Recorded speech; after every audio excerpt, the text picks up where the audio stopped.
Ng lahat na Good morning, everyone. Sorry for my voice. I lost my voice, but this is a visit to a dear friend, Ate Waning. She works as a housekeeper in an affluent family living somewhere in Quezon City.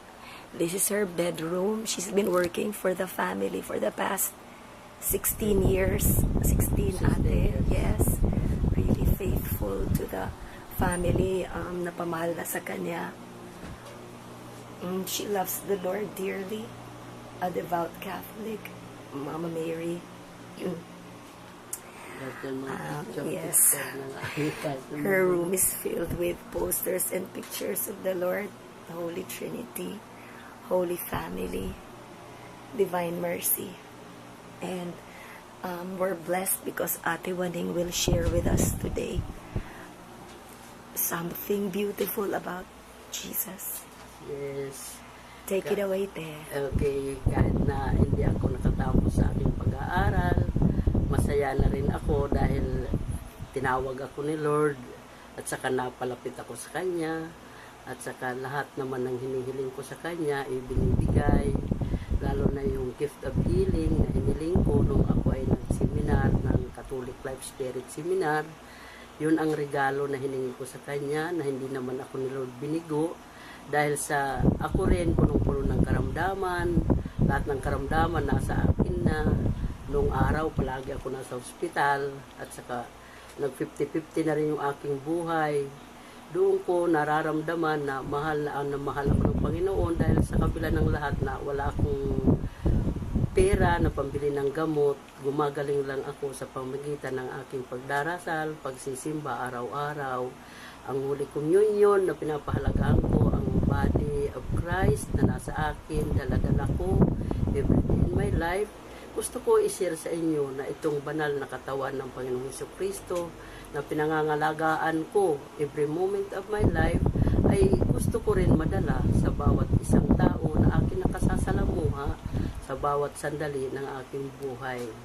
Gusto ko rin i-share sa inyo na napakahalaga yung tayo ay sumunod sa utos ng Diyos, mapalapit sa Kanya, magpakumbaba, submit natin ang ating sarili totally na mag-surrender tayo sa Kanya dahil sa Kanya lamang tayo liligaya. Hindi tayo liligaya sa mga material things dito sa ibabaw ng lupa. Kahit na marami ka ng pera, magandang bahay mo, marami kang kotse, kung wala naman sa iyo ang Panginoon, hindi po yun ang kasayahan. Ang kasayahan at ang tanging yaman ay ang mapasa atin ang Panginoon at siya ay madala natin sa ating kapwa sa pang-araw-araw natin na pamumuhay. Loobin po natin, makasunod po tayo sa kanyang mga yapak at hingiin din natin na sana ang ating puso ay gawin niya na bilang kagaya ng puso niya, pusong mapagmahal, maunawain, makatarungan, marunong tumingin ng mabuti at masama. Yun ang aking tanging yaman. Hindi po ako nawawalan ng pag-asa, hindi ko po ibinababa ang sarili ko na kasi wala akong pinag-aralan, wala na po akong magagawa sa mundo.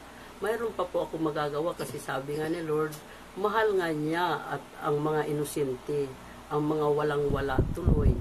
Ang mga sabi niya dito, Father, Lord of heaven and earth, I praise you because you have hidden these things from the wise and learned and revealed them to the simple people. Hindi ba dapat magsaya tayo, yung mga simple, at saka wala tayong dapat ipagmayabang dahil tayo ay nilalang lamang ng Diyos. Hindi tayo ay magmamayabang sa ating mga ari-arian, sa ating pinag-aralan, sa ating power, dahil yun ang lahat ay galing sa Panginoon. Bigay lamang niya sa atin upang i-share natin ang ating mga blessing sa ating kapwa upang tayo ay maging mabuti niyang pastol dito sa ibabaw ng lupa. Salamat. Hanggang dito na lamang. God bless us all. Praise the Lord. Hallelujah. Ate, araw-araw ka na nagsisimba? Oo. Bakit? kasi talagang pinapupunta ako ni Lord doon. Magsimba ka na. Kasi parang importante sa akin ang magsimba. I want to nourish my soul, hindi lamang ang aking body sa pagkain, pati yung aking kaluluwa. Gusto ko panipanigabago everyday. I want to thank God, to ask God.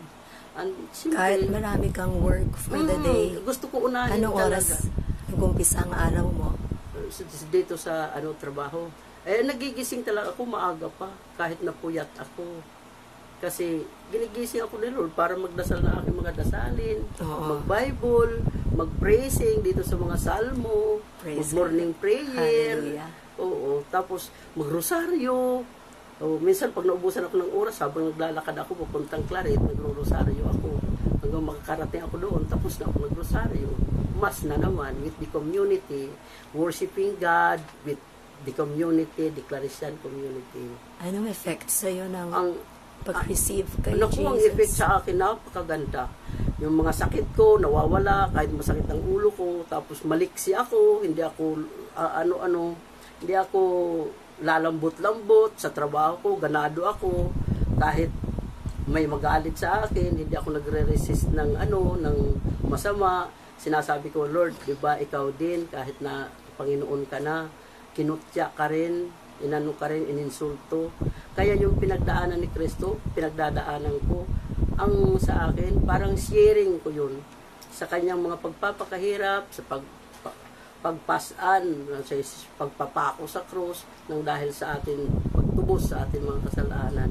Yun ang sharing ko, yung mga ko sa buhay, mga challenges, para makashare ako sa kanyang pagpapakahirap para sa atin. Praise the Lord. Yun ang pananaw ko sa buhay. I praise God naman na tinubos niya ako. Paano kung hindi niya ako tinubos? Sana ako dadamputin. Para akong namatay nga aso. Walang kanuluwa ang madadamput sa langit. Gusto ko makago back kay God our Father at saka kay Papa Jesus. Amen. Kay Mama Mary, who is my Mama Mary. Ano masasabi mo sa mga pasan-pasan na mga krus, mga sufferings Sa natin? sufferings natin, ang masasabi ko, these are all blessings sa atin. Kasi kung hindi tayo makatanggap ng cross, wala tayong sharing doon sa resurrection ni Lord. Kailangan, sabi niya, take up your daily cross Hindi ka and follow me. nagtatampo kay Lord na Hindi. kahit sobrang close ka sa Kanya, tapos Hindi. kahit minsan lalo pang bumibigat yung cross. Hindi ka ako nagtatampo. nagtatampo. Never. Never ako Fabulous ka nagtatampo. naman, te. Kasi sabi niya,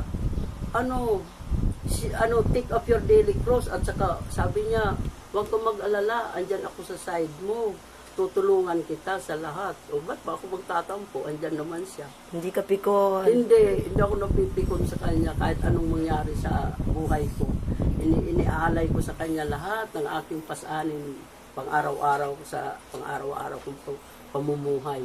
Talaga naman, walang buhay na palagi masarap. Talagang may cross, kasi diba sabi ko, ang buhay may glorious, may joyful, mayroon sorrowful. Kumpleto na yan yung buhay, gaya ng buhay ni Kristo. Si ate ay meron siyang gift for healing and preaching, at dito merong may malapit na squatter area, so she's able to minister to the poor kasi wala silang pang-doktor, pang-bayad sa doktor, so sometimes they come and ask for prayers from Ate Waning. It's very Yes. fulfilled ka, te, sa apostolate mo. Ba? Yes, kasi si Lord ang gumaganap. Ginagamit akong instrumento ng aking Panginoong Jesucristo upang ipadama ang kanyang pagmamahal sa bawat isa sa atin. God loves us so much that He gave His only Son to redeem us, to save us, to heal us, to protect us, our refuge, our good shepherd, our good teacher. Wala na tayo mahahanapin pa sa Panginoong Jesucristo na ibinigay sa atin ng Diyos Ama. Salamat. Well said, te. Thank you, Salamat ate. sa Diyos. Thank you. Salamat, Ate May.